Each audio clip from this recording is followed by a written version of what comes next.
Hello, and welcome to KaneSidderThis. And today we are discussing the human comedy at Lyric Stage. And my special guest is none other than Lee Jamieson. Say hello, Lee. Hey, y'all. So, we just finished watching the human comedy, which is the music is by Galt McDermott, who did the music for Hair. The book and lyrics are by someone who I didn't really know before the show. What would you say, Dumoresque? Yeah, let's go with that. Yeah. The book is by William Dumoresque, and I'm looking at this now at the program, and there is no lyricist mentioned, which would kind of make sense in some of the areas where the lyrics were somewhat obvious at times. But the music... We were talking when we were in there at intermission. We were talking about how frustrating it was because we'd hear a really great melody, and 30 seconds later, the song was over. Like, over. Right, and forever. So the example I came up with was, it was kind of like See What I Want to See, the Lacusa. As soon as you start to develop a groove, right as your toe starts to tap along, it was gone. It evaporated into thin air. And yes, there were a few reprises that gave you a little bit more payoff, but really and truly, the audience, your audience needs to be buying into what you're putting down, and we weren't able to do that. Well, and it was interesting because they don't.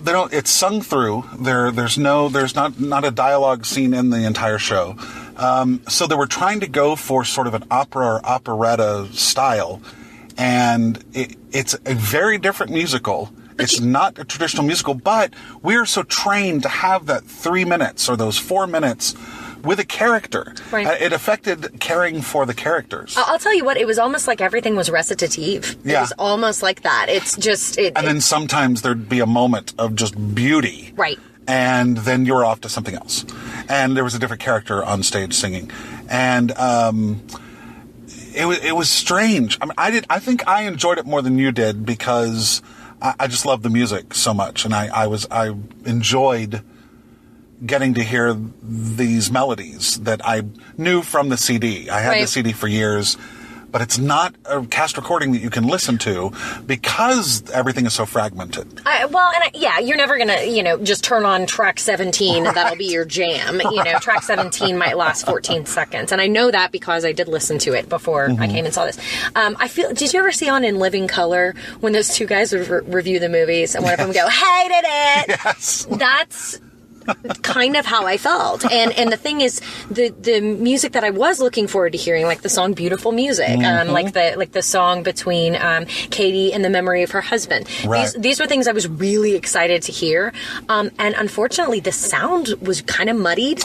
I did not love that. The ensemble sounded great when they were all singing together, but some of the soloists weren't bumped up enough. They were not bumped up enough. And even just the featured folks in a song, and even the person you were supposed to be looking at. The other issue was the staging was such that it was, I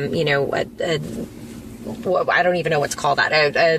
It was like a choir piece. Everyone was up on stage the whole time. It was almost concert staging. Thank you. And I didn't necessarily know where to look because the featured singers, the soloists, were not necessarily lit any better than anyone else in all cases, and often were not mic'd any better than anyone else. Sometimes there was a spotlight. A few times there were, but really I kind of just didn't know where to look a lot, and so and then I thought that the blocking was also problematic a lot and not necessarily motivated. The blocking itself may have been great, but I got the sense that the acting was kind of not where the focus was in this. You hit the nail on the head when you said motivated, because that was the problem. There were some times whenever there was movement, because it was almost as if they said, we need movement here. Right.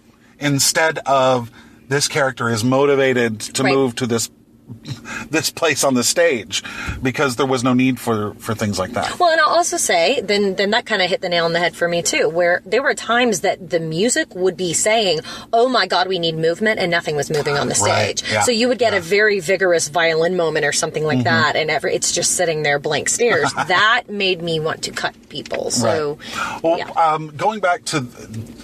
Anyone who listens to this probably knows the construct of a lyric stage show. But just in case they don't, the magic of Lyric Stage is that you have a full orchestra, bigger than you would have at any other theater in town, aside from a tour, and probably bigger than most of the tours that come through nowadays. Right. It's typically around 40 pieces, 40 plus, and they're the only full-time musical theater performance place in North Texas. And what was wonderful at the beginning was getting to see that orchestra and getting to see them because they're lifted up and you're able to take in that moment before the show, which was really nice. And I do have to say the orchestrations did sound beautiful. Oh, great. Scott Eckert did a fine job with the orchestra, I think. And I want to point out, I mean, we have friends in the show. That happens with every show that I review. There's people in the show that I know. And I usually try to give the disclaimer if I can. But Christia Mansky, I'm hoping I'm saying her name properly. She plays Kate McCauley, the mother. Someone I had not seen in a show before, and she had a handle on the character. She was the most fully realized character, I thought, in the show, and she sang absolutely beautifully. And she was very grounded, both vocally. Exactly the word I would use. Yeah, it was grounded both vocally and just her presence on stage, and every lyric, I want to say line, because she truly was acting them. Everything was very motivated, and then the dynamic choices she was able to do in her voice when just even depending who she was speaking to on the stage. So if she's speaking to her youngest child, she would address them in a certain way. If she's speaking to the memory of her lost husband, she would speak to him in a different way. Vocal quality was her control was amazing, but additionally she had a very folksy richness to her sound that I would say across the board, the sounds of all the different characters was not cohesive. It wasn't an all across the board opera sound. Some sounded poppy, some sounded folksy, some sounded whatever. Well, and that's the score. I mean, the score is all over the map. And I thought that she did such a great job of marrying the two, because there would be some songs where she was folksy. There'd be some songs when she was in the stratosphere with everyone else. There was such a great moment where her youngest son is having the why moment with her. Why is the sky blue? Why is this? Why is that? Why is that? And she had a progression throughout that very short number, but there was a moment where she just has that, oh my God, another question. And it was beautiful. It was small enough to where it wasn't overdone, and yet it was exactly how a mother would have reacted in that moment. It read. Yeah. It was completely real. And you mentioned we were talking about the blocking and stuff. There was a moment that you felt was needed after she finds out her son is, that same youngest son is okay. And there just wasn't the motherly tag on it. And it just seemed like it wasn't her fault. I think it was in the direction. It was It was a little bit. There were missed opportunities. Yes, I would say, in the blocking. Absolutely. There were missed opportunities where the audience could really and truly had in a moment bought into that moment of the character and what was going to happen. So we knew that it had earned something that didn't ever come through. The set was functional. There are times at Lyric where they have mechanical malfunctions with their stage or something, and I think that they really kept this one a little simple. They relied more on that beautiful backdrop that they could change up and open the barn doors, and there you had a nice. It was very simple and very effective.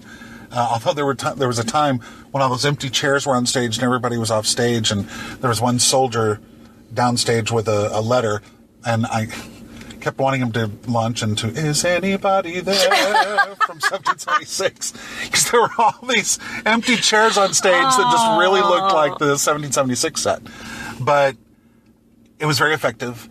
The lighting was okay. They needed to have some better focus to help the audience. Like I told you, the one moment that I looked over at Molly Welch, who was she had just stepped down stage and sat on one of the stairs. Right. And I was ready for her to start singing. And all of a sudden, a black voice began to sing. And it was clearly not Molly. Confused. And it was Kristen Bond. Yes, on the other side of the stage. Right. Starting to sing. And it was very discombobulating. It was disconcerting, not disconcerting, but discombobulating. I would say the lighting had a lot of missed opportunities just as far as clarity. Yes. Helping the audience understand and transitions. My goodness, the music transisted so often. Transisted, you just said. I said it. Shut up. Shut ever. Oh my God. Anyway, We got so used to so many changes that I think at a certain point we just became numb to it. So boy, it would have been real nice to have some lighting changes and some stuff. Right. And I have to say, I was able to, for the most part, follow the story. Yep. But I think the clarity could have helped with that even more. I would also say that I didn't care about half of the songs. And again, the stuff that was discussed that never came up again, and we just didn't care. And I don't know that could be fixed wholly. I think that's a problem with the show. Well, I think it's a reason that the human comedy is not done very often. But let me argue this: they changed a lot. They married a couple of characters together in the show, and they eliminated the character that I auditioned for anyway. But there was a late 20s female character who was supposed to be in a relationship with someone. I can't remember who it is. That character's gone. They and that was not edited from the show. Scott Eckert and them, they edited her. So it's possible to get rid of some of these things that I think add no value. Right. In my opinion. Sure. Add no value. Sure. I'm trying to think, what else should we discuss? There's the thing about Lyric is they almost always have beautiful sounding musicians and beautiful sounding singers. Yep. And there were one or two moments in the show that were not quite as up to standard as I would like them to be. But for the most part, I would say the cast really, really sounded fantastic. Yeah. And I would say our complaint was pretty much with the show, not with the performers. Yeah, Sonny Franks as the father, in the flashback scene, killed it. What a beautiful! What was the name of that number? Was that was in the second act? Wasn't it? First act. Was it in the first act? It's right after the Y song. She says his name Matthew 3 times, falls to the floor, and then boom. It's Long Past Sunset. That was the number. And then it did reprise in Act 2. Gorgeous. Yes. And we have to say that, and you'll say her name, but beautiful music. Kristen Bond was definitely one of the vocal highlights of the show, both in melody and in the voice. Yeah. Very, very nice work. She got a whoop. There was a little Arsenio Hall arm woof-woofing. It's true. They're also... It's really a strangely constructed show, and I think that's another reason why I am glad that I saw it. Right. Because I like seeing these musical oddities. I'm a freak when it comes to musical theater. I just played something for you. And other things. Yes. I just played something for you from the musical Oh Brother, which is a retelling of Shakespeare's The Comedy of Errors, told in the Persian Gulf in the early 1990s. So I do like my strange musicals. And so I did want to see how this was done. And I am glad that I saw it. And there were really the strangest... The second act opens with a song called How I Love Your Thingamajig. Mm-hmm. And we were laughing at what that might be about. And gall darn it, that's exactly what it was about. Oh, yeah, that's what it was about. I mean, it was pretty wholesome as musical theater goes. But it was absolutely strange that that's what it was about. And there was another song. He's talking about vaginas. I'm just putting that out there for those of you who don't know. Yes. It's soldiers looking at a pinup calendar. Yes. That's what it was.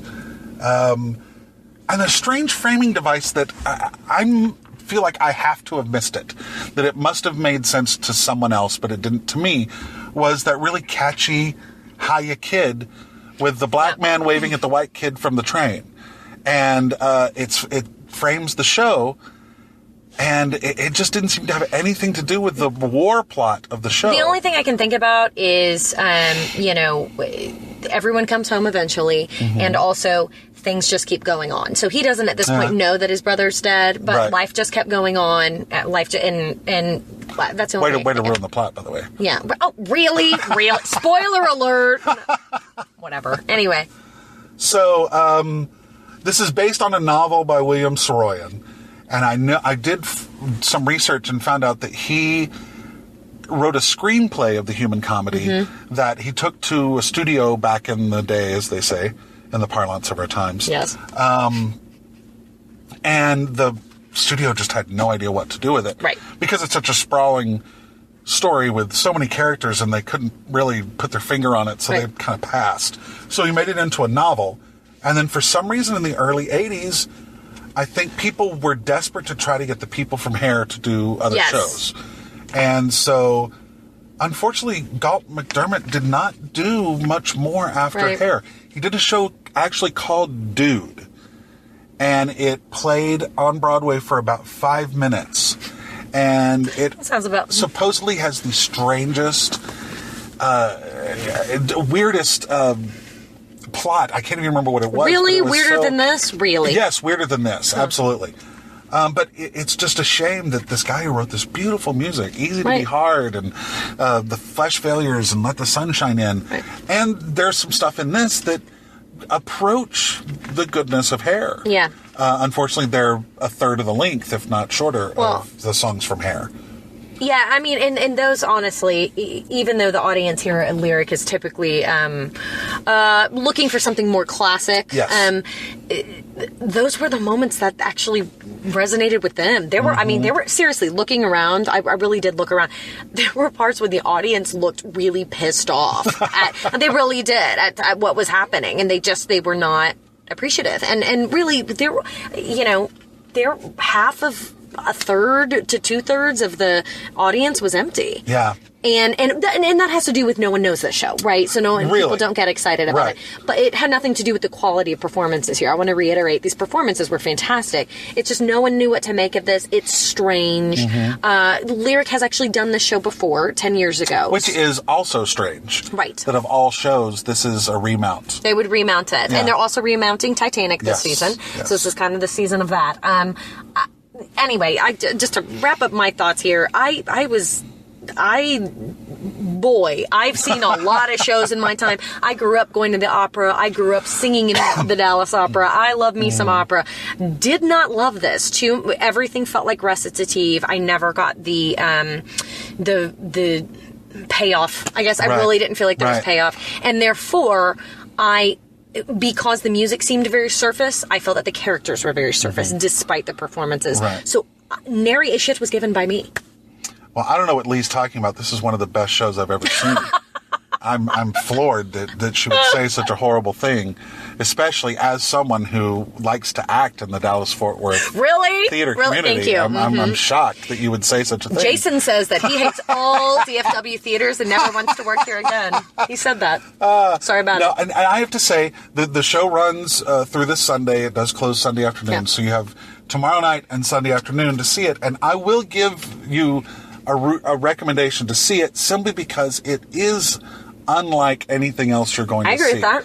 Now, I've seen shows, there was, I'm blanking on the name of it now, but there was a show at Lyric that bored me to tears, and I didn't care about even the music, and the story was uninteresting, and I was angry like you were whenever we left.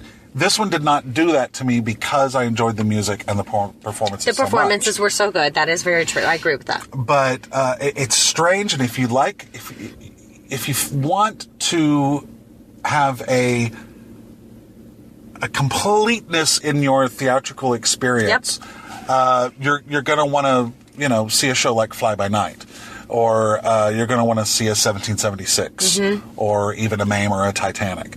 But if you want something off the beaten path, if you want something that's very different, that will make you scratch your head a little bit, but you will get some moments of great entertainment out of it, this is the show.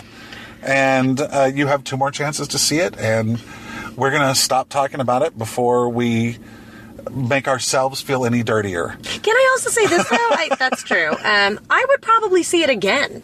Despite my rage, I would, because I'm, I don't know, into S&M or something, but I would see it again, because I want to see if there's something that I just missed. See, I feel like I definitely missed something, and I don't know why that is, but I don't know. It's very strange. It's interesting, and I love those interesting things about shows. I don't like going to a show and leaving and that was nice and pleasant, and I never need to have that cross my mind again. Yeah, this is gonna be a thinker. I mean, I'm gonna think Yes. on this for a couple of days, and in particularly the last probably 2 scenes, I'm really not sure what resolution the family came to, and I'm really not sure what the family believes happened to their son. Right. I have no idea. Yeah. And I don't know what Mary thinks about her.